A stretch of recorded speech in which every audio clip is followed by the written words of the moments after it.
Друзья, ну что, мы получили права. Наконец-то. Я решила выйти и вот в такой красивой осени записать видео о том, как у нас все-таки получилось это сделать. Сейчас уже 22 октября, прошло довольно-таки много времени. У нас это заняло практически 3 месяца, весь этот путь от сдачи первого теста до получения, собственно, самих прав. Закончили мы, по-моему, на том, что мы сдали все по роуд-тесту, отправили документы Андрея в посольство для того, чтобы у него тоже подтвердился стаж вождения. И здесь сразу очень интересный лайфхак.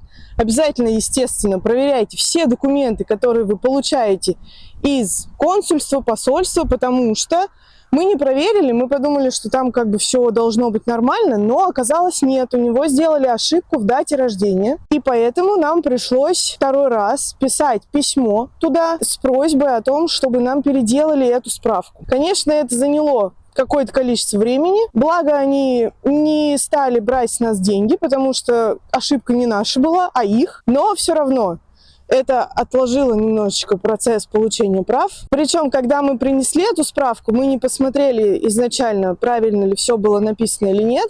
И девушка, которая принимала эту справку, она очень тщательно все проверила, и она видела оригинальный документ, и она видела копию оригинального документа на второй странице этой справки, но она все равно сказала, что она не может ее принять, потому что на первой основной части, на первом листе этой справки написана неправильная дата рождения. Справку мы вторую ждали около тоже где-то 2 недель, может быть, чуть-чуть поменьше. И, собственно, после того, как пришла эта справка, уже никаких проблем не возникло. Андрей просто приехал в этот центр, мы сдавали walkly и тест, и само вождение. Он отдал эту справку, ему подтвердили стаж и сразу сказали, что можно сдавать на G-Full права. Кстати, права G1, которые ученические права, нам пришли где-то за 2 недели примерно по почте. И мы уже с этими правами начали записываться на сдачу роуд-теста. Очередь на роуд-тест, когда мы туда записывались, а это было где-то 2 месяца назад, была где-то месяц, чуть больше месяца. Поэтому, если хотите побыстрее получить права, имейте это в виду, что там такая вот очередь. Я не знаю, насколько сейчас там эта очередь актуальна, но вот, по крайней мере, 2 месяца назад очередь такая была. Когда вы записываетесь на сдачу роуд-теста, надо ввести номер ваших прав. Вам выдадут бумажные права, и потом придут пластиковые. Номер прав на них одинаковый, поэтому не надо ждать пластиковые права.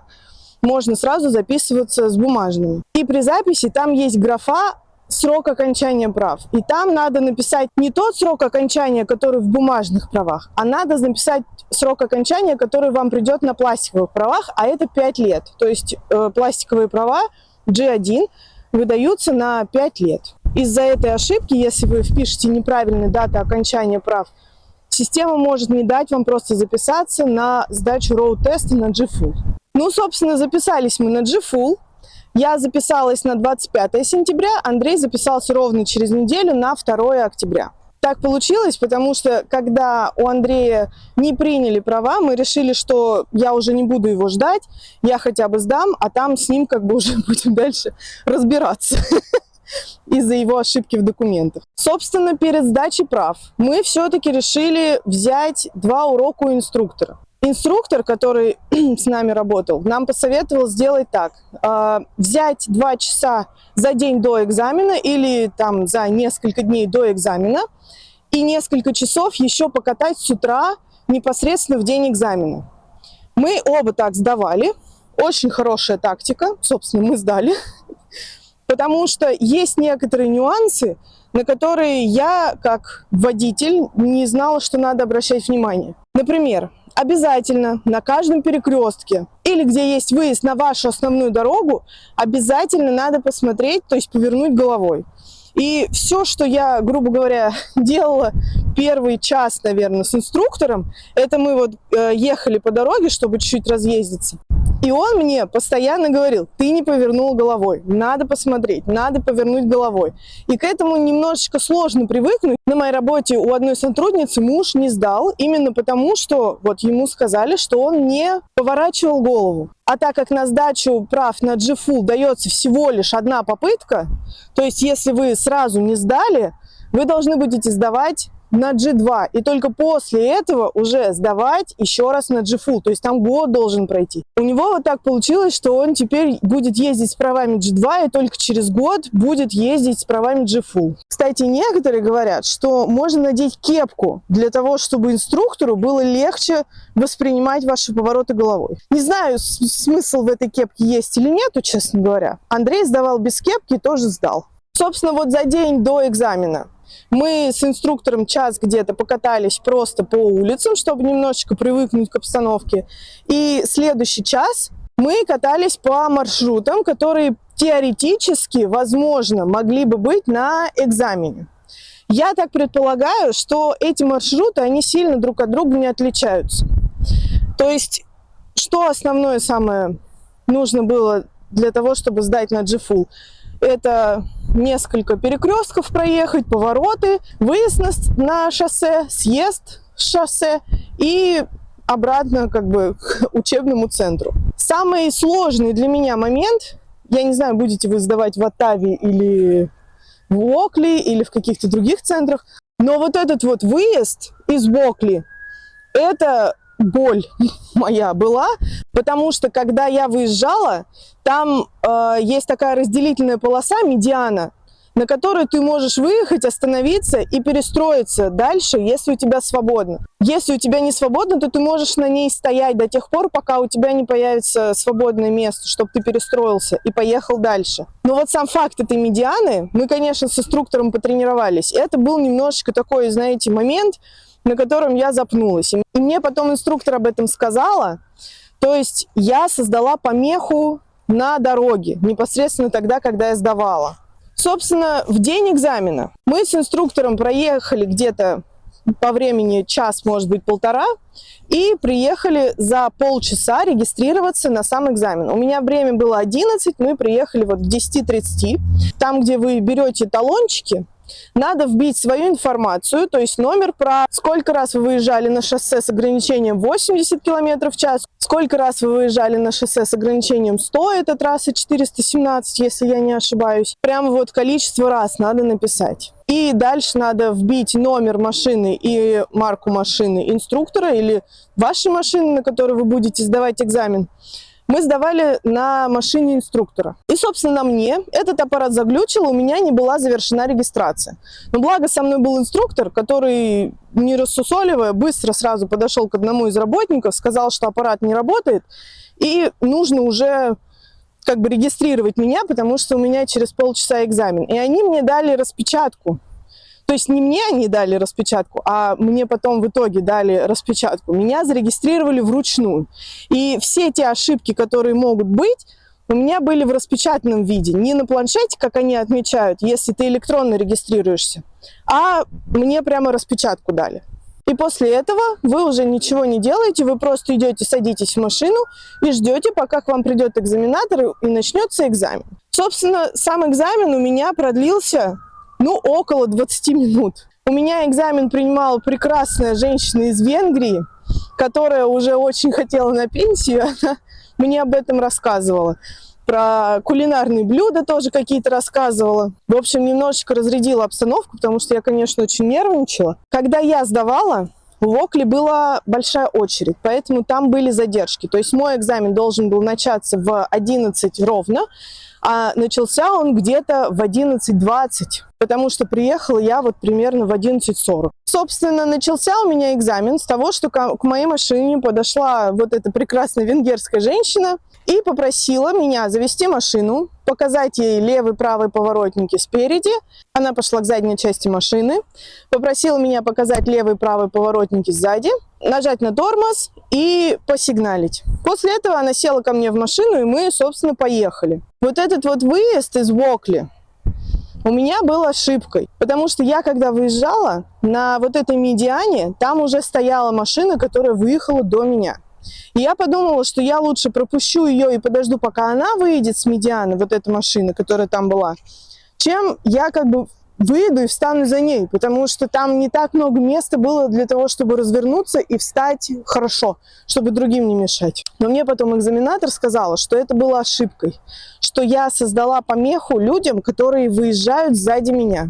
Остальная часть дороги прошла прямо идеально. Там были светофоры, на которых надо было соблюдать ограничение скорости, надо было внимательно смотреть, не выезжаешь ли ты за линию, собственно, на светофоре. Были повороты налево, без стрелки, точнее. Повороты налево без стрелки. Потом мы выехали, собственно, на шоссе. Мне кажется, минут, наверное, 7. Мы проехали на шоссе туда-обратно. То есть съехали с шоссе, заехали на него еще раз и уже вернулись вот в этот Уокли. У Андрея немножечко не такой экспириенс был. У него был совершенно неразговорчивый экзаменатор, который просто рядом с ним сидел и говорил, куда ему ехать. Со мной обсудили и кухни венгерские, и кухни армянские и русские, и, значит, разные пенсионные реформы Канады, и кем я хочу работать, кем вот она думает дальше уже, может быть, на пенсию уходить, не уходить. Ну, в общем, со мной как бы обсуждали очень много чего. С Андреем вообще не так было. У него инструктор, как бы экзаменатор, сел и почти больше ничего ему не сказал. То есть только указания, куда надо ехать. Кстати, из-за того, что Андрею сначала сказали сдавать права не на G-Full, а на G2, он заплатил немножечко больше денег, чем я. Я стоимость здесь напишу, чтобы вам примерно понятно было, сколько это все стоит. Но потом ему деньги, которые он заплатил за сдачу G2, вернули. По поводу площадки. Я когда сдавала в России экзамен, мы же сдавали сначала площадку, потом город. Так вот здесь, после ковида, ввели такой закон, что если ты сдаешь на G-Full, а не на G2, площадку тебе сдавать не надо. Потому что считается, что ты автоматически вроде как должен знать, как парковаться, параллельную парковку и все остальное на площадке, то, что делают. Это произошло, по крайней мере, это так в Оттаве, в Онтарио, в Оттаве конкретно. Не знаю, как в других городах, но знаю, что это произошло из-за того, что после ковида очень много набралось очереди на сдачу прав, и они решили, что они не будут просто тратить время с людьми, которые сдают на G-Full, еще сдавать площадку. Но если вы будете сдавать G2, то вы будете сдавать площадку. Еще один повод, мотивация для того, чтобы сразу сдать на G-Full, чтобы не мучиться еще и с площадкой. Там вот, видимо, люди тренируются сдавать площадку.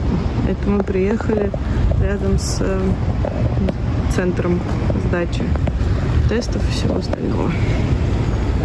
Собственно, после того, как я сдала, я зашла опять в этот Уокли, и меня поставили в очередь тех, кто сдал уже на права. И из-за того, что у меня была бумажная квитанция, оказывается, мне ее надо было предоставить. А у меня ее не было, потому что там как бы тоже случилась какая-то очень большая очередь, и они все сказали, что давайте мы перенесем людей, которые уже сдали, в другое окошечко. Очередь перенесли, а моя экзаменатор, она оставила эту бумажку, на которой она отмечала, что сдала я, не сдала, какие у меня ошибки и все остальное. Она эту бумажку оставила в другом окошке. И, соответственно, эту бумажку никто не перенес, и мне никто не сказал, что ее надо переносить. В общем, я еще бегала там, искала эту бумажку, опять побежала к инструктору, подумала, что, может быть, она в машине. В общем, в итоге эту бумажку нашли, и мне сказали, что ждите, права придут по почте.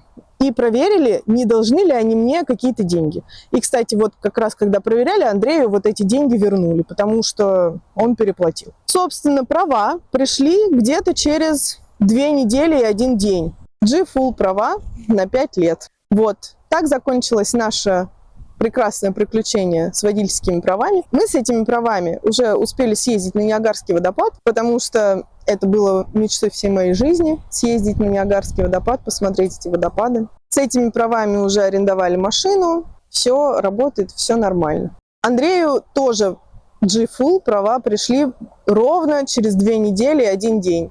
Вот такое у нас было приключение. Если у вас есть какие-то вопросы, пишите в комментариях. В принципе, сдать это все не так сложно. Единственное, что бы я всем порекомендовала в конце этого видео, это возьмите 1 или 2 урока с инструктором, просто для того, чтобы привыкнуть именно к канадской системе. И все получится. Спасибо за просмотр. Следующее видео хочу сделать про нашу поездку на Ниагарский водопад. Оно, конечно, не сильно сочетается с темой моего канала про поступление в резидентуру, но по поводу резидентуры пока нечего сказать, потому что мы готовимся к экзаменам. Следующей весной планируем сдавать первый экзамен, поэтому пока что сказать нечего, просто готовимся.